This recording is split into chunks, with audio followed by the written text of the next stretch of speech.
Tapi benar, kalau perang ini berjalan lama dan harga di atas 100, kita harus benar-benar lakukan langkah-langkah. Tapi ini juga akan mempercepat strategi kita. Dari awal strategi saya, swasembada pangan, swasembada energi, swasembada air. Jadi ini wake up call. Tapi ini akselerasi, jadi saya berniat, saya sudah kasih keputusan politik, dalam waktu yang sesingkat-singkatnya, paling lambat 2 tahun kalau bisa, kita harus punya tenaga surya 100 gigawatt. Sebetulnya tadi ketika Pak Prabowo menyebut masalah industrialisasi dan hilirisasi, sebetulnya saya mau bertanya soal itu, karena kami di KOR banyak sekali melakukan kajian kaitannya dengan industri, termasuk EV tadi dan juga ke daerah-daerah smelter, Pak. Tapi sepertinya untuk yang round pertama ini saya ingin menanyakan tentang yang sedang hangat dibicarakan sekarang. Jadi dampak daripada perang terhadap ekonomi domestik kita, Pak. Kita tahu harga minyaknya kan sudah sempat beberapa kali menyentuh $100 per barrel. Rupiah juga sudah sempat menyentuh 17.000 per US dollar. Jadi dari hitung-hitungan kami sendiri di Korpa, memang kalau dalam waktu yang panjang, ICP harga minyak dunia itu di atas $80 per barrel dan nilai tukar rupiah di sekitaran 17.000, memang dampaknya ke pembengkakan subsidi energi itu bisa lebih dari 100 triliun tambahannya saja, Pak. Itu artinya kalau dibandingkan persentase terhadap PDB berarti sudah tembus 3%. Nah, saya mendengar dari media bahwa Pak Prabowo ingin menahan itu, bahwa defisit APBN tidak tembus 3%. Tapi pertanyaannya bagaimana, Pak? Karena concern kami kalau seandainya menahan 3% itu dilakukan dengan efisiensi yang caranya sama dengan tahun lalu 2025, kita sudah saksikan sendiri, Pak, bagaimana dampaknya. Saya ketemu dengan banyak pelaku. Dampaknya bagaimana? Termasuk di daerah, Pak. Di daerah, kalau Bapak ingat, ada gejolak di Pati, gejolak di beberapa daerah yang lain. Itu karena susah untuk mencari jalan keluar bagi daerah untuk terpaksa mereka menaikkan pajak. Karena transfer ke daerah kan dipotong, Pak. Karena efisiensi juga. Nah, jadi apakah cara untuk efisiensi yang Bapak ingin lakukan sama, ataukah mungkin ada cara yang lain, Pak? Misalnya, contohnya begini, Pak. Apakah ada terpikir cara untuk refocusing misalnya, Pak, ya? Termasuk misalnya mengalihkan sebagian daripada program-program yang sudah ada yang banyak alokasi anggarannya, termasuk mungkin program prioritas, ke pos-pos yang sifatnya tanggap darurat ini, Pak. Oke, saya jawab. Iya, Pak, silakan. Pertama, tolong Anda cek transfer ke daerah mana yang dipotong dan mana yang tidak dipotong. Ya, kalau tidak salah yang dipotong juga yang bersifat tidak produktif. Dan saya ingin jelaskan, waktu pertama kita lakukan efisiensi, kita menghemat 308 triliun dari pusat sebagian besar, ya. Dan dari mana itu? Dari semua pengeluaran yang akal-akalan. Keyakinan saya itu semua 308 ini kalau tidak potong, ini ke arah korupsi. Pak Muhammad, saya kembali ke dasar, ya. Saya akan kembali ke dasar. Bapak kan ekonom. Kalau kita bicara ekonomi Indonesia, selalu keluar angka ICOR. Betul. Ya, Incremental Capital Output Ratio. ICOR kita 6,5. Ya, tinggi sekali. Dibandingkan dengan Korea, mereka itu 4. Singapura 4. Kalau tidak salah Thailand 4. India 5. Artinya apa? Kalau kita lihat kita 6. Korea 4, Singapura 4. Arti itu adalah 4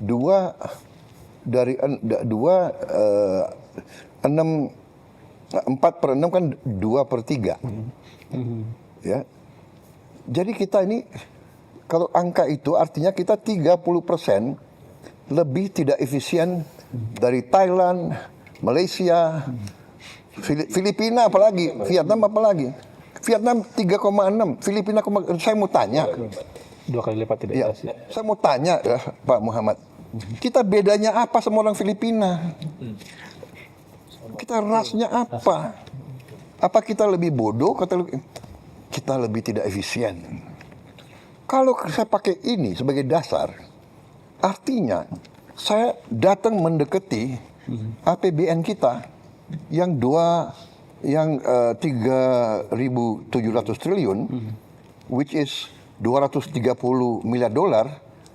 Pertama saya sudah lihat, ini 30% dari 230 itu 75 miliar dolar. Tidak efisien ini. Dan saya sudah buktikan, dengan efisiensi saya bisa menghemat di awal 308 triliun. Itu sama dengan 18 miliar dolar. Masih banyak yang bisa kita hemat, Pak Muhammad. Banyak sekali bisa kita hemat. Coba, masa kita ada biaya seremonial? Tiap kementerian, tiap badan di seluruh eselon Indonesia itu ada biaya untuk ulang tahun. Saya bilang sudahlah, seremoni hanya di ruangan, potong tumpeng, ya kan? Biaya percetakan dan souvenir kita potong 75%. Pembelian alat tulis kantor kita potong 90%. Tiap kantor selalu beli alat tulis, beli buku, komputer hampir tiap tahun. Sewa gedung, peralatan, rapat seminar sejenis. Sudah ada kantor kementerian, semua pejabat maunya rapat di luar daerah, Luar kota. Betul. di luar kota. Ada yang mau di Bali, ada yang mau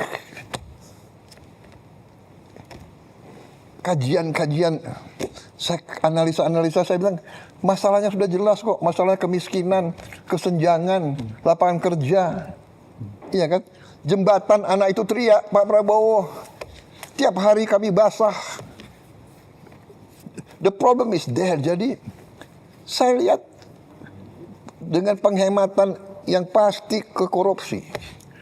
Nah, ini di awal, di akhir tahun pertama pemerintahan saya, Menteri Keuangan melapor, Pak, kita masih ada sisa sekian ratus triliun juga. Itu contoh. Ya, jadi menurut saya, kalau kita hadapi krisis, ya semua upaya kita pelajari, ya kan? Pertama, kita harus turunkan konsumsi. Ya, kita bisa turunkan konsumsi. Saya lihat negara-negara lain, umpamanya lagi mikir hari kerja jadi 4, dari 5 jadi 4. Ya, Filipina, Pakistan sudah.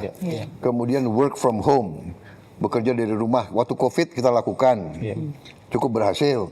Betul. Ya, saya kira kita bisa lakukan itu juga. Mungkin 75% karyawan dan pegawai bisa kerja dari rumah. Sekarang ada Vicon, ada banyak teknologi. 30 tahun yang lalu nggak ada. Itu satu. Kita juga bisa, sebagai contoh tadi ya, work from home, kita juga bisa, umpamanya, satu mobil nggak boleh ditumpangi satu orang. Di negara-negara lain juga, satu mobil minimal 4 orang. Ya kan? So, banyak cara. Jadi, maaf ya, ada yang dramatisasi penghematan itu. Enggak, kita tidak kurangi biaya pendidikan apapun, kita tidak kurangi. Kita tidak kurangi biaya operasional, kita tidak. Justru maaf ya, kita buka-bukaan aja. Saya berani, jangan nantang-nantang pemerintah pusat, ya kan? Banyak biaya yang harusnya dilaksanakan oleh kabupaten dan provinsi tidak dilaksanakan. Contoh tadi jembatan desa, rakyat harus teriak, presiden harus turun tangan.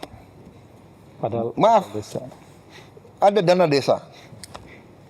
Kemana dananya di bupati? Kemana gubernur? Tapi oke lah, saya ambil alih tanggung jawab. Ya, jadi kita ini harus terbuka, kita harus fair. Banyak pejabat itu terlalu banyak menurut saya ya tidak efisien. Anda lihat sendiri, kita buka-bukaan ya. Ada kabupaten, apa kabupatennya? Pemerintah daerah, dia beli mobil dinas gubernur berapa? 8M. Ya, Provinsi. ya, Ada tuh provinsi. Gubernur. Provinsi. Kaltim. Hah? Gubernur. Saya presiden Republik Indonesia, saya pakai mobil Mau.